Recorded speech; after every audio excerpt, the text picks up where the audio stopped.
Eh bien, bonjour à tous. Je suis très heureuse de vous retrouver sur ce deuxième rendez-vous d'actualité webinar de l'IREO. Et je suis heureuse d'accueillir maître Marie-Annick Gillet-Auquier, avocate au barreau de Laon, et qui est également formatrice à l'IREO. Bonjour Marie-Annick. Bonjour Muriel. Alors, avant de laisser la parole à maître Gillet-Auquier, quelques rappels à nouveau sur la manière de procéder pour ce webinaire. Donc, vous avez un onglet questions qui est à votre disposition pour poser toutes les questions que vous souhaitez durant l'intervention de maître Gillet. Les questions vont être compilées par moi-même et seront posées à la fin de l'intervention. On essaiera d'apporter toutes les réponses quand cela est possible. Alors, vous le verrez que maître Gillet-Auquier a déjà vu une bonne quantité de questions que vous pouvez vous poser et essaiera donc d'y donner y apportera toutes les réponses. Si toutefois il y avait encore des questions, n'hésitez pas à nous retrouver dans cet onglet questions. Un chat est également à votre disposition, que nous vous remercions encore d'utiliser avec bienveillance, puisque tout débordement dans ce chat conduirait à une exclusion immédiate du webinaire. Alors, petite nouveauté par rapport au premier webinaire, le PowerPoint qui va être diffusé pendant l'intervention de maître Gillet est téléchargeable, puisqu'on a eu des demandes par rapport au premier webinaire, donc nous avons changé les paramètres. Donc, ce PowerPoint est téléchargeable. Et comme toujours, ce webinaire est disponible en relecture dès la fin de cet enregistrement. Vous allez d'ailleurs recevoir un mail vous permettant de le réécouter autant de fois que vous le souhaitez. Je laisse la parole à maître Gillet-Auquier et je vous retrouve de mon côté tout de suite sur le chat, sur le forum des questions. À tout à l'heure. Merci Muriel. Alors bonjour, donc comme Muriel vous a dit, donc, je suis avocat à dominante en droit du travail et c'est vrai qu'il m'a paru important d'aborder aujourd'hui le thème de l'activité partielle, car depuis le confinement, ce sont les questions qui reviennent le plus. Alors j'ai donc repris les différentes questions en y apportant bien évidemment les réponses. Alors, je tiens à rappeler que les réponses qui sont faites à la lumière de la législation en vigueur au moment de l'intervention. Et il est possible que les réponses puissent évoluer, puisqu'effectivement, vous verrez, le dispositif de l'activité partielle existait auparavant et qu'aujourd'hui, eh bien, ce dispositif a évolué. Et d'ailleurs, je vous ai mis un tableau de synthèse des changements entre l'activité partielle antérieure au dispositif actuel. Donc, bien évidemment, ce tableau est téléchargeable et vous verrez les grandes différences entre avant et aujourd'hui, c'est-à-dire depuis le décret du 25 mars 2020 et l'ordonnance du 27 mars 2020. Alors, aujourd'hui, nous allons voir essentiellement le dispositif d'activité partielle. Pourquoi ? Parce qu'en fait, c'est un dispositif qui a évolué, c'est ce que je vous disais en préambule, et donc nous ne verrons nullement la question du télétravail ou même de l'hypothèse où le salarié est maintenu dans son salaire sans pour autant travailler, puisque là, en fait, ces entreprises qui continuent à verser les salaires ont des exonérations de charges sociales. Donc, on n'est pas du tout dans ce contexte-là aujourd'hui. On est vraiment dans le cadre du dispositif de l'activité partielle. Alors, ce dispositif qui date du 27 mars 2020 et du 25 mars 2020, ce dispositif est d'application rétroactive, c'est-à-dire pour toutes les situations au 1er mars 2020. Alors, les questions qui ont été posées régulièrement sont les suivantes. Alors, mon employeur m'a indiqué que j'allais être en activité partielle, mais je ne connais que le chômage partiel. Alors, c'est vrai qu'on entend souvent plusieurs vocables, activité partielle, chômage technique. Et souvent, le salarié se pose la question de savoir, eh bien, qu'est-ce que ça veut dire ? Eh bien, il faut le rassurer parce que ces trois notions recouvrent la même situation. Alors, c'est la même situation, c'est l'hypothèse dans laquelle, en fait, pour éviter les licenciements, en masse, il va y avoir un maintien du salarié dans son emploi, malgré les difficultés économiques que va traverser l'entreprise. Et l'idée, c'est que le salarié concerné va percevoir une indemnité qui va se substituer en fait à son salaire. Donc, il aura peut-être une partie de salaire, mais à côté, il va avoir une indemnité qu'on appelle vulgairement chômage partiel ou chômage technique et qui va être versée directement par son employeur. Alors, autre question qui se pose, c'est est-ce que le dispositif de l'activité partielle s'adresse à toutes les entreprises? Alors oui, effectivement, ça s'adresse à toutes les entreprises. D'ailleurs, le Code du travail le spécifie si dans sa partie législative. Donc, je vous ai remis l'article qui correspond à cette situation et dans sa partie réglementaire pour l'application. Et à côté, en fait, nous avons une ordonnance du 27 mars 2020 qui met en avant en fait la liste des entreprises qui peuvent en bénéficier. Parce que initialement, ce n'était que les entreprises du secteur privé. Et puis, au fur et à mesure du confinement, on s'est aperçu qu'il y avait d'autres structures qui avaient besoin en fait du chômage partiel et essentiellement les associations et certaines entreprises publiques aujourd'hui. Donc, on a étendu la possibilité d'avoir recours au dispositif de l'activité partielle sur un plus grand nombre d'entreprises. Donc, vous voyez là, je vous ai mis un petit schéma qui reprend en fait la situation de votre entreprise pour savoir si effectivement l'entreprise dans laquelle vous êtes est éligible ou non au dispositif du chômage partiel. Autre question qui se pose régulièrement, c'est est-ce que le dispositif de l'activité partielle concerne l'ensemble des salariés d'une entreprise? Alors, le principe est le suivant, c'est que c'est un dispositif donc collectif, donc ça doit concerner l'ensemble des salariés. C'est ce qui est indiqué dans l'ordonnance du 22 avril 2020. Toutefois, l'employeur peut individualiser l'activité partielle, c'est-à-dire que pour l'ensemble de ses salariés, il peut très bien prendre une catégorie de salariés qui pourra en bénéficier au détriment d'autres salariés. Prenons un exemple, j'ai une société dans laquelle j'ai de l'activité manuelle et de l'activité intellectuelle.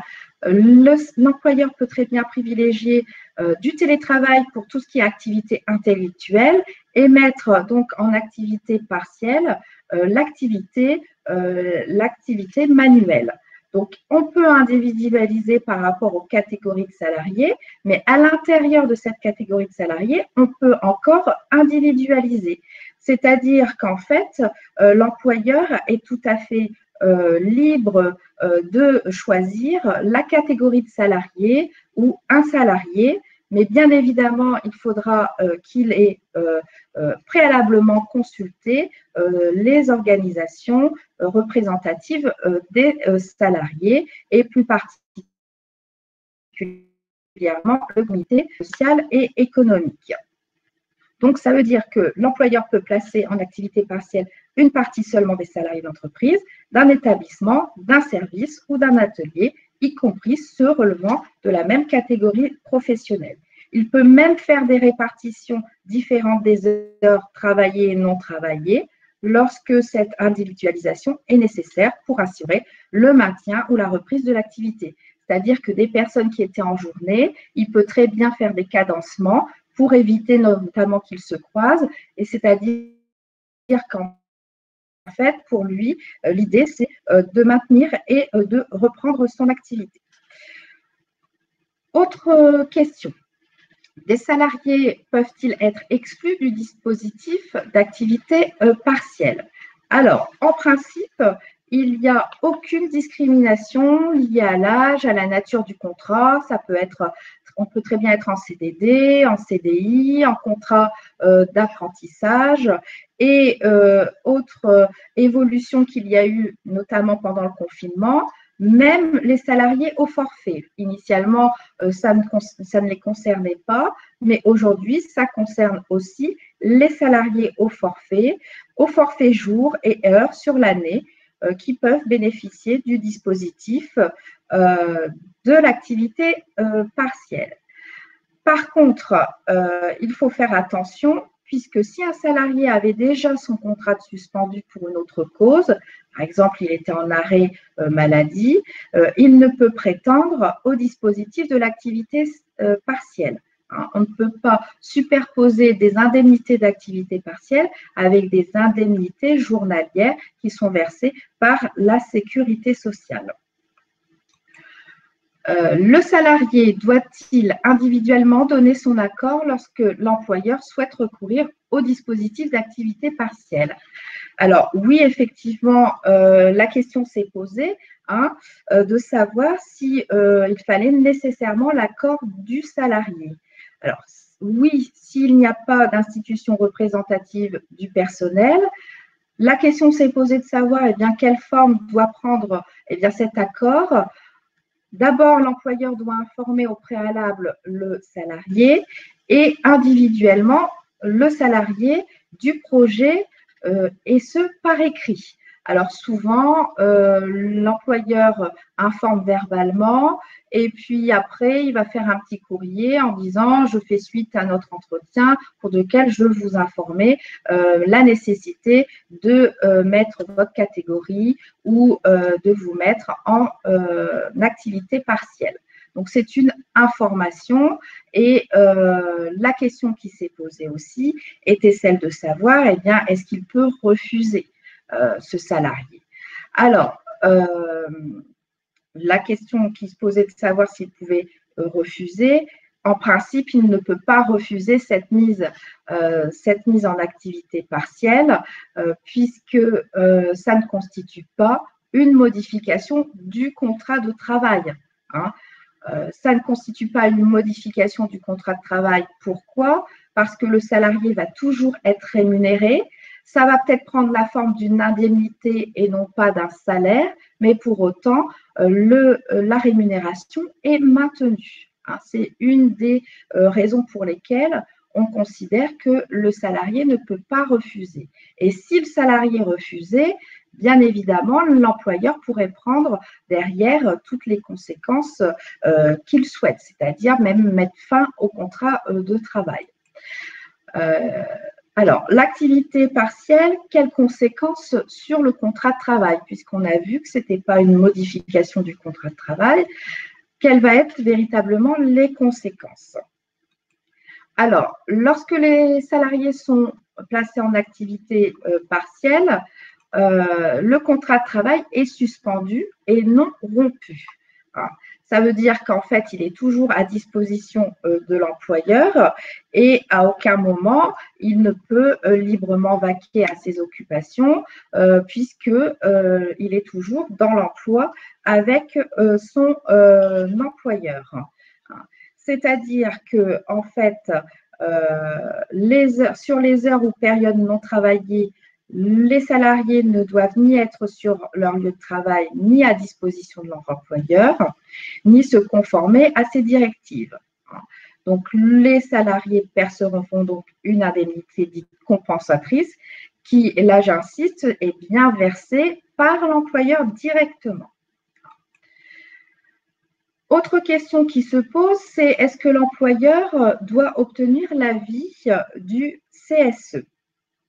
Alors, plusieurs réponses, oui et ou non. Ça va dépendre effectivement de la structure de l'entreprise. Alors, en principe, l'avis du CSE doit habituellement être communiqué avec une demande d'autorisation préalable d'activité partielle. Donc là, c'est dans l'hypothèse classique de la demande d'activité partielle. On a l'avis du CSE parce qu'on a eu le temps de demander l'avis du CSE.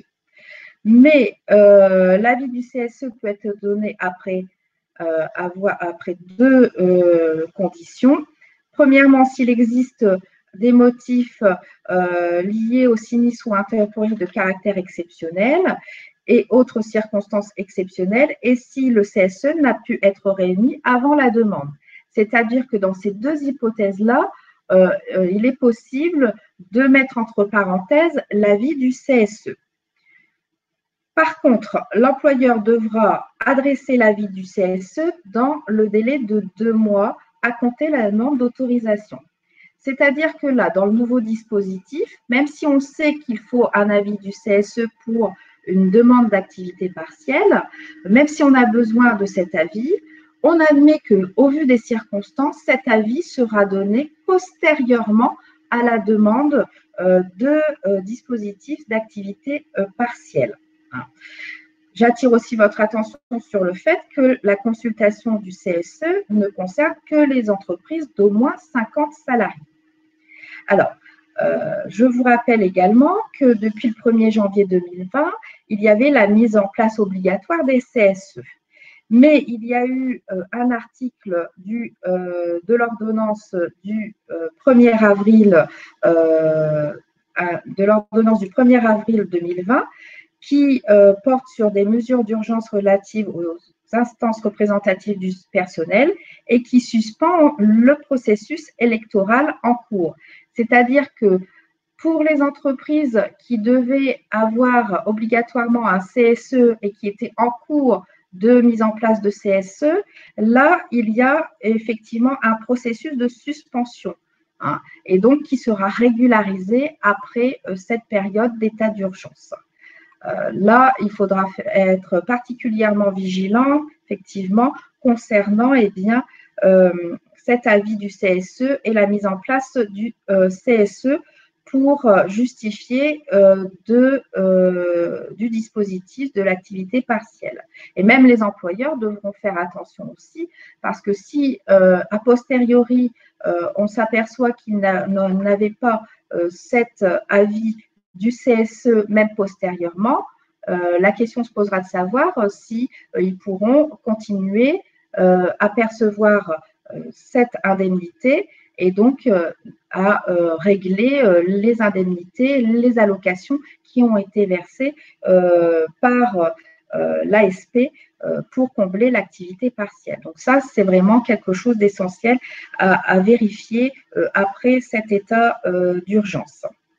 Alors, autre question qui concerne plus particulièrement les salariés, c'est le nombre d'heures chômées est-il limité dans le dispositif d'activité partielle? Alors, il y a eu une modification aussi concernant les heures chômées et il y a eu un arrêté du 31 mars 2020 qui vient augmenter le contingent annuel d'heures indemnisables, puisqu'initialement, l'autorisation d'activité partielle ne pouvait être accordée que pour une durée de 6 mois. Et là, on a étendu donc à 12 mois avec un contingent d'heures annuelles indemnisables de 1607 heures par salarié, et cela jusqu'au 31 décembre 2020. Donc, c'est l'article R 5122-6 du Code du travail qui l'indique. Autre question également, le salarié peut-il cumuler activité partielle et télétravail? Alors, activité partielle et télétravail, l'employeur, effectivement, ne peut demander à un salarié placé en activité partielle de travailler en télétravail, mais il ne peut le placer en activité partielle alors qu'il est en télétravail. Qu'est-ce que ça veut dire concrètement pour le salarié? Ça veut dire que, par exemple, pour un salarié qui est à 35 heures, l'employeur peut proposer de le mettre en activité partielle pour l'intégralité des 35 heures par semaine. Il peut également proposer de mixer, c'est-à-dire mettre une partie en activité partielle et une partie en télétravail. Vous allez me dire, bah oui, mais est-ce que l'employeur ne veut pas utiliser l'activité partielle pour que je continue à travailler le même contingent d'heures? Non, en fait, l'idée de l'employeur, c'est qu'en fait, il s'aperçoit qu'il a une réduction d'activité et du fait de cette réduction d'activité, il va vous garder pour partie en télétravail, par exemple 12 heures par semaine, et l'autre partie, eh bien, il va vous mettre en activité partielle. Et ça, c'est possible, qu'il y ait 2 temps différents. Par contre, ce qui n'est pas possible, c'est de mettre le salarié en activité partielle pour l'intégralité du contingent, tout en lui demandant d'exécuter toujours son travail de la même manière. Ça, ce n'est pas possible. Alors, l'activité partielle a-t-elle une incidence sur ma rémunération? Alors, le principe, c'est que normalement, il n'y a aucune incidence sur la rémunération. C'est-à-dire qu'en fait, sur la fiche de salaire, au lieu que soit indiqué salaire de rémunération de madame ou monsieur untel, il sera distingué deux lignes. Une ligne qui concerne notamment les heures qui ont été faites dans le cadre notamment d'un télétravail ou autre, et les heures qui ont été faites dans le cadre de l'activité partielle. Et ces heures-là, eh bien, elles seront indemnisées. Ce sera une indemnisation, ce ne sera pas une rémunération. Alors, le principe, c'est que pour les salariés au SMIC, eh bien, il n'y a pas de perte de salaire, c'est-à-dire qu'en définitif, le salarié percevra la même rémunération. Pour les autres, en fait, il y a un calcul qui est fait, c'est-à-dire que le salarié va recevoir une indemnisation semblable au dispositif de droit commun de l'activité partielle, à savoir 70% de la rémunération brute antérieure, qui fait à peu près 84% du salaire net. Et l'employeur, lui, va recevoir une allocation, c'est-à-dire qu'on va compenser, l'ASP va compenser l'indemnité qu'il va verser à son salarié, tout en sachant que l'indemnité ne va pas couvrir l'intégralité de l'allocation, pardon, ne va pas couvrir l'intégralité de l'indemnité qu'il va verser à son salarié.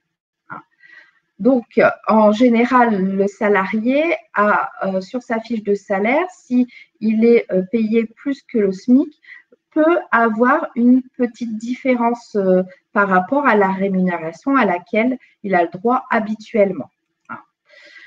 On prend en considération le taux horaire de référence au titre de l'activité partielle.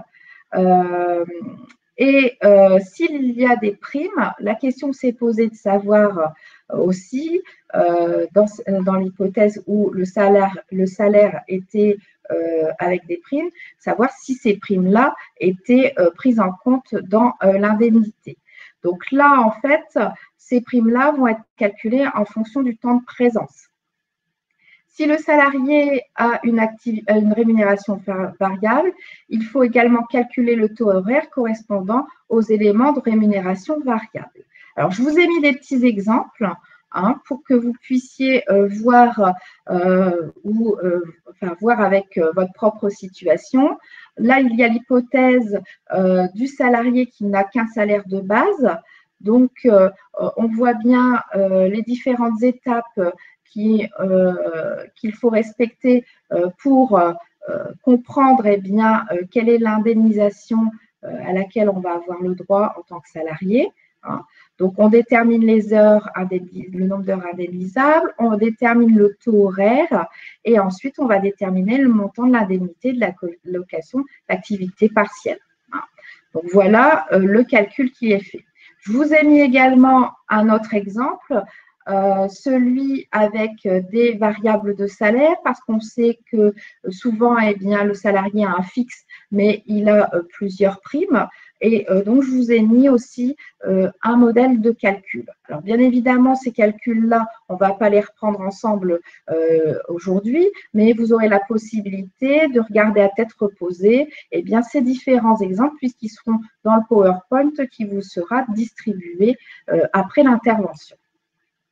Alors, autre question qui se pose aussi pour le salarié qui est en activité partielle, peut-il percevoir une indemnité complémentaire? Parce que oui, je vous expliquais qu'en fait, le salarié perçoit une indemnité qui peut être différente de sa rémunération à laquelle il a le droit tous les mois.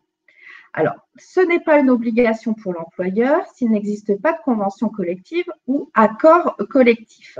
Ce n'est pas une obligation. Il y a la nécessité d'avoir un accord collectif ou voire une décision unilatérale de l'employeur qui peut prévoir une indemnisation supérieure. Alors, un accord collectif, il aurait fallu qu'effectivement, dans le cadre des conventions ou accords, eh bien, cette hypothèse soit précisée. Étant précisé qu'on est dans une situation exceptionnelle, la question se pose de savoir si dans les accords collectifs, eh bien, c'était bien indiqué. La question se posera aussi de savoir si à l'avenir, il ne faudra pas voir cette situation-là, puisque l'employeur peut très bien interpréter l'accord collectif qui accepterait qu'il y ait une indemnité complémentaire en indiquant que, comme là, on est dans une situation exceptionnelle, l'indemnité complémentaire eh bien, ne couvre pas cette situation exceptionnelle. Après, vous avez des employeurs qui peuvent très bien spontanément dire, voilà, je vois que le salarié, eh bien, il a un différentiel important, je vais couvrir cette différence.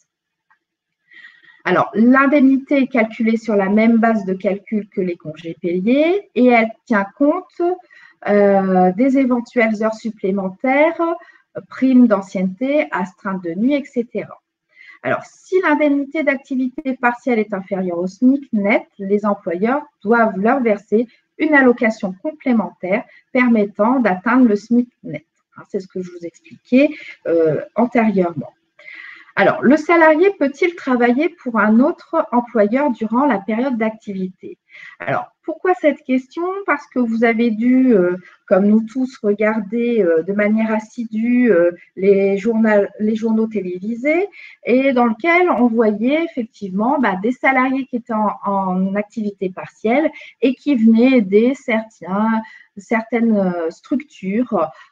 Et la question s'est posée de savoir si juridiquement, eh bien, c'était possible. Alors, le salarié peut travailler pour un autre employeur ou pour son propre compte si son contrat de travail ne comporte bien évidemment pas de clause d'exclusivité et sous réserve des principes de loyauté et de non-concurrence. En outre, le salarié va pouvoir provisoirement travailler pour une autre société, un autre employeur, si cette entreprise est confrontée à un manque de personnel. Alors, il faudra bien évidemment l'accord du salarié et surtout l'accord des deux entreprises.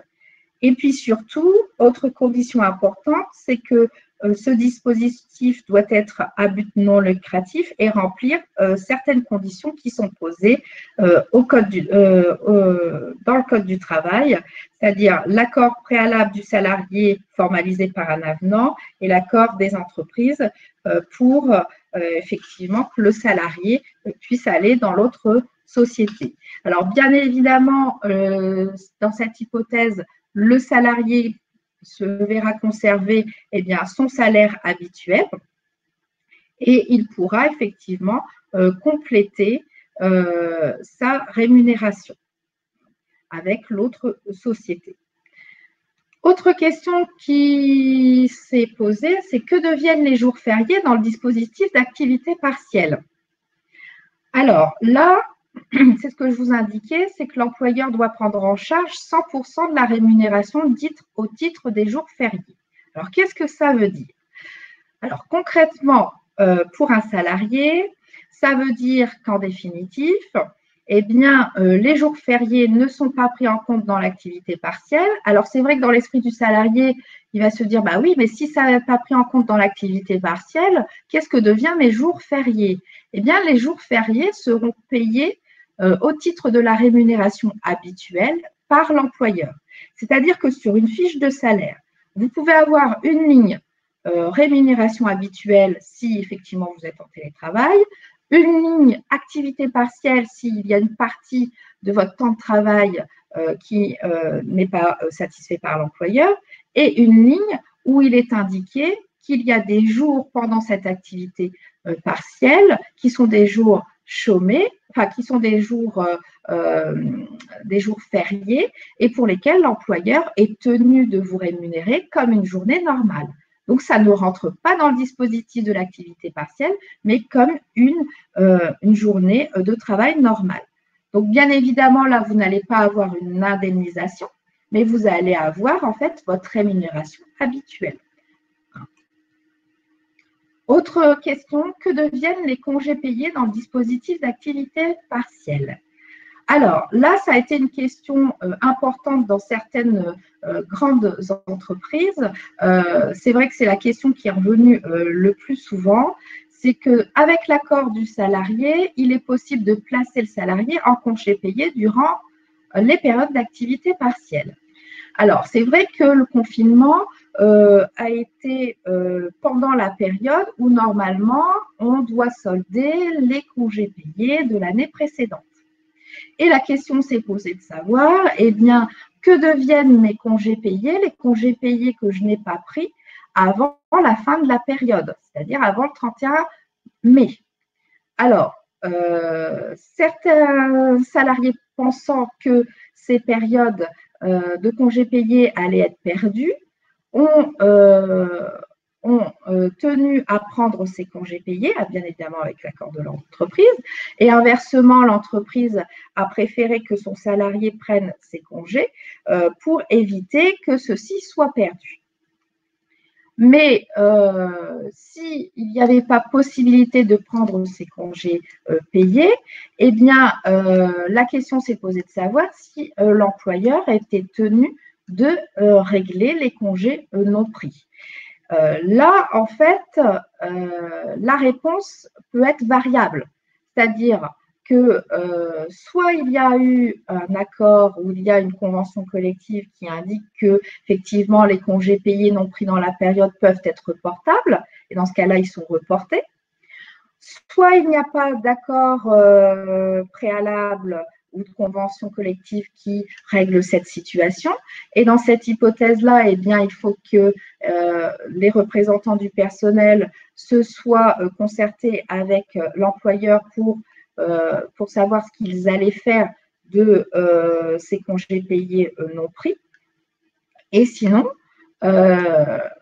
classiquement, si on regarde les lettres du Code du travail, eh bien, l'employeur n'a pas d'obligation et ils peuvent être considérés comme perdus. Alors, bien évidemment, compte tenu des circonstances exceptionnelles, il peut y avoir négociation sur ce point-là. Et dans la majorité des cas, la situation aujourd'hui, c'est que soit ils sont reportables, soit ils sont payés, ou soit ils sont mis sur un compte épargne-temps qu'il conviendra de prendre avant le 31 décembre 2020. Voilà comment ça s'est résolu, mais c'est au cas par cas et ça dépend aussi de la bonne volonté des employeurs et des salariés lorsqu'il n'y a pas de convention collective ou accord collectif sur ce point. Hein. Ensuite, autre question qui a été posée, c'est la question de savoir si le dispositif d'activité partielle avait une incidence sur la pension de retraite. Parce qu'effectivement, c'est une question qui ne s'était pas posée jusqu'au mois d'avril, début avril. Et puis, pourquoi? Parce que dans le dispositif habituel, l'activité partielle ne rentrait pas dans le calcul des pensions de retraite. Et là, comme on était dans le cas d'une situation exceptionnelle, il y a eu effectivement des voix il y a eu beaucoup de discussions sur ce point en indiquant que c'était inadmissible que, eh bien, dans cette période de confinement qui était imposée aux entreprises et imposée aux salariés, que eh bien, ce temps d'activité partielle ne rentre pas dans le calcul des pensions de retraite. Et donc, c'est chose faite aujourd'hui, le temps d'activité partielle rentrera bien dans le calcul de la pension de retraite. Alors, je vous ai fait la synthèse parce qu'il y a eu beaucoup de rebondissements sur ce point-là, hein, et aujourd'hui, la question est réglée. Alors, autre point qui a son importance surtout, c'est la prise en charge des frais de transport dans le dispositif de l'activité partielle. Alors, là encore, la prise en charge obligatoire égale à 50% des frais de transport réellement engagés par le salarié dans le cadre de ses placements domicile, lieu de travail est maintenue, mais sous certaines conditions. C'est maintenu sous certaines conditions, c'est-à-dire si le salarié doit se déplacer au moins une fois dans le mois sur son lieu de travail, si le salarié justifie auprès de son employeur de l'achat d'un abonnement de transport. Et par contre, il faut savoir que les tickets de métro achetés à l'unité ou sous forme de carnet ne sont pas remboursés. C'est véritablement si vous avez fait l'achat habituel de votre abonnement de transport. Autre question aussi, c'est ai-je le droit à des tickets restaurants pendant cette période? Eh bien oui, c'est possible si le salarié cumule heures chômées et heures travaillées, à condition que les heures de travail incluent une pause repas. Et ça concerne également les salariés qui sont au forfait, pour lesquels on ne peut pas forcément distinguer s'il y a une pause repas ou autre. Eh bien, ces tickets restaurants sont maintenus. Alors, la question qui va se poser est celle de savoir, eh bien, que va devenir l'activité partielle après le 11 mai, c'est-à-dire après aujourd'hui. Alors, premièrement, il va y avoir des changements pour les personnes en arrêt, pour garde d'enfants et les personnes vulnérables ou qui accompagnent des personnes vulnérables. Vous savez, jusqu'à aujourd'hui, eh bien, ces personnes-là relevaient de la sécurité sociale et plus particulièrement d'indemnités journalières. C'est-à-dire qu'ils allaient sur le site Amélie et puis ils indiquaient qu'ils étaient en arrêt pour cause de garde d'enfants et de personnes vulnérables et ils avaient des indemnités journalières qui venaient compenser eh bien, la rémunération. Eh bien, à partir d'aujourd'hui, cette situation-là n'est plus possible et ces personnes qui n'entraient pas dans le dispositif de l'activité partielle vont désormais rentrer dans ce dispositif d'activité partielle. Donc, il va y avoir effectivement des modalités d'indemnisation différentes puisqu'on ne sera plus dans le cadre d'indemnité journalière, mais on sera dans le cadre d'indemnisation. Et ce sera à l'employeur de faire une demande d'activité partielle en ligne. Donc, en fait, le salarié n'aura plus de démarche à faire, mais l'employeur devra faire le nécessaire pour une demande d'activité partielle en ligne. Alors, la question qui se pose aussi, c'est est-ce que l'employeur peut refuser le placement en activité partielle pour garde d'enfants ou pour les salariés vulnérables ou leurs proches? Non, il ne peut pas. Il ne peut absolument pas le faire. Si le salarié présente un certificat d'isolement donc établi par un médecin de ville ou un médecin du travail, c'est-à-dire que en fait, pour pouvoir prétendre à cette activité partielle et à son indemnisation lorsque je suis dans l'hypothèse de l'arrêt pour garde d'enfants ou arrêt pour personnes vulnérables, je devrais aller voir mon médecin pour avoir un certificat d'isolement ou une attestation sur l'honneur justifiant de la nécessité de maintien à domicile pour garde d'enfants ou le placement en activité partielle et de droit. Alors, la question va se poser de savoir, eh bien, quel document privilégier, le certificat d'isolement ou l'attestation sur l'honneur.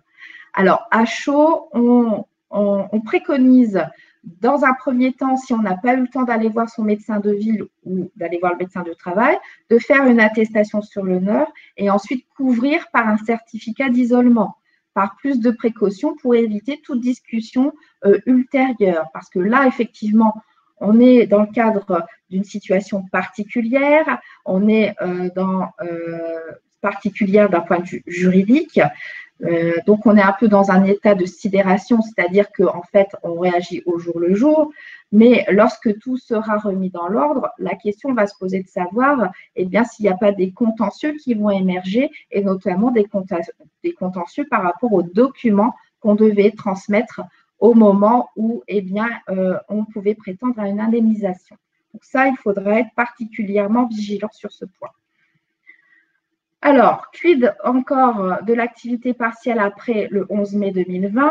Deuxièmement, les pouvoirs publics communiquent sur le fait que l'activité partielle ne va pas disparaître au 11 mai prochain. Donc, c'est-à-dire que demain et après-demain, on pourra continuer d'être en activité partielle. Ils précisent même qu'il ne va pas baisser. Cette indemnisation ne baissera pas. Que tous les salariés pourront encore bénéficier de cette activité partielle. Et la question qui se pose est celle de savoir si, au fur et à mesure, ce dispositif ne sera-t-il pas réservé à certains secteurs. Alors, les secteurs qui prédominent actuellement, c'est tout ce qui est hôtellerie, restauration, tourisme. C'est aussi tout ce qui est du secteur des musées, de la culture, pourquoi pas des livres, de l'édition. Donc, ces secteurs-là semblent privilégiés actuellement. Alors là, il n'y a pas de panique à avoir. À mon sens, aux dernières nouvelles, l'activité partielle concernerait toutes les entreprises et tous les salariés jusqu'au moins au 31 mai. Et après le 31 mai, certainement que ce dispositif sera amené à évoluer. Donc, il faudra être particulièrement attentif et les règles vont certainement évoluer et c'est un sujet qu'il faudra donc suivre de près et je vous donne peut-être rendez-vous pour un prochain point sur l'évolution de l'activité partielle et les nouveaux modes de calcul. Je vous remercie de votre attention et je suis à votre disposition pour toute question auxquelles je n'aurais pas répondu. Voilà. Merci Marie-Annick. Oui, il y a des questions. Il y a des questions. Pourtant, tu avais brassé très très large. Néanmoins, quelques petites questions. Alors, je reprends les dernières, pas forcément dans le bon ordre. Par rapport au télétravail, par rapport au… Non, pardon, pas au télétravail. Au titre restaurant, alors on l'a dit, ils peuvent être donnés aux personnes… non, ce n'était pas la bonne question. Excusez-moi, je me trompe de question. La question était la suivante. Pardon, peut-on demander une participation de l'employeur pour les frais de télétravail? Alors, ça, c'est une bonne question parce qu'effectivement, il y a eu… soit, effectivement, la question du télétravail a déjà été abordée dans le cadre d'un accord collectif ou dans un accord d'entreprise. Dans ce cas-là, il faut se référer effectivement à l'accord d'entreprise ou l'accord collectif s'il existe. Après, ça peut être une décision unilatérale de l'employeur de dire, voilà, je vous mets un ordinateur à disposition, je vous mets le téléphone à disposition. Mais la question qui va se poser est de savoir les frais d'électricité, les frais d'abonnement et autres. Alors, jusqu'à aujourd'hui, rien n'est prévu, mais le salarié peut très bien solliciter l'employeur et voir comment l'employeur va réagir. En sachant qu'aujourd'hui, il n'y a pas d'obligation particulière. Mais ça peut être aussi des sujets qui peuvent être négociés par la suite pour faire évoluer. Parce que c'est vrai que la situation actuelle est tellement particulière que la question ne s'était peut-être pas présentée en amont. Oui, alors d'autant qu'il me semble que, par exemple, la CPAM, la Caisse d'assurance maladie, avait prévu justement une indemnité mensuelle pour ces télétravailleurs d'une 50aine d'euros, il me semble. Et sauf erreur de ma part, il me semblait qu'une ordonnance avait justement prévu cette possibilité qui devait être négociée, justement, le montant de cette indemnisation. Alors, autre question d'Isabelle qui nous demande si le salarié est en arrêt maladie pour garde d'enfants, l'employeur a-t-il le droit de basculer ce salarié en chômage partiel automatiquement sans l'accord du salarié? Alors, ça va dépendre de la situation dans laquelle est le salarié. Est-ce qu'il est à la fin de son arrêt pour garde d'enfant? Est-ce qu'il est actuellement est-ce que cet arrêt est toujours en cours? Et dans ce cas-là, il est prévu un basculement quasi automatique. Pourquoi? Parce que dans ce cas-là, le salarié va perdre une rémunération, va perdre une indemnisation. Et l'idée, en fait, c'est que le salarié ne perde pas d'indemnisation. L'employeur devrait effectivement informer son salarié de cette situation-là, tout en sachant que si par la suite le salarié lui reprochait, encore faut-il que le salarié arrive à apporter la preuve qu'il y a un préjudice pour lui. Et là, le fait qu'il le bascule, c'est plus favorable pour le salarié. Et donc, où est le préjudice? Oui. À part le fait de ne pas l'avoir informé. Oui. Alors, autre question, cette fois-ci toujours d'Isabelle. Comme le contrat de travail est suspendu pendant le chômage partiel, cela veut-il dire que les salariés ne cotisent plus pour leurs congés payés? Ah si, ils cotisent toujours. Justement, ça a été la question qui a été posée en même temps que les droits retraite. À partir du moment où, même si le salarié n'est pas indemnisé par l'employeur, le salarié comptabilise toujours des droits à congés payés. D'accord. Bien, alors il y reste encore quelques questions. Alors je propose à tous nos auditeurs, puisque ça fait déjà maintenant plus de 45 minutes, que l'on fasse un petit question-réponse avec Maître Gilles Auquier qui vous sera diffusé par mail, si vous le souhaitez bien. Si vous le souhaitez, pour éviter effectivement de maintenir ce webinaire au-delà du temps qui était prévu. Nous vous remercions tous de votre attention. Je vous rappelle que nous pouvons nous retrouver mercredi pour un thème tout aussi intéressant, surtout depuis les ordonnances qui ont ordonné la suspension d'activité chez Renault dans l'entreprise de Sandouville. Donc, un webinaire qui sera consacré donc à l'obligation de sécurité face au Covid. Donc, on peut dire que cette actualité de Sandouville sera au cœur certainement de cette intervention, ainsi que les interventions, ainsi que les jurisprudences Amazon.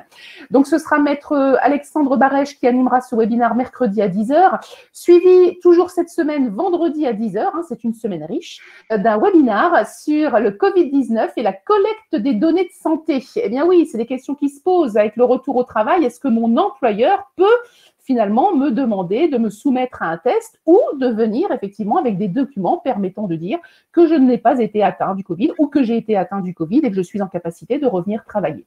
N'hésitez pas à vous inscrire. Je rappelle que l'inscription vous permet de voir les replays, d'accéder aux documents et n'hésitez pas à transférer cette information à tous vos contacts qui pourraient effectivement être intéressés par cette thématique. Je vous remercie. Je remercie Maître Marie-Annick Gillet Auquier pour son intervention.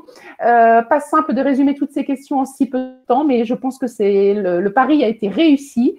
Merci à tous d'avoir été attentifs du début à la fin. Nous n'avons perdu aucun auditeur et je m'en félicite. Je vous souhaite une très bonne journée et à très très vite sur le rendez-vous d'actualité webinaire de l'IREO.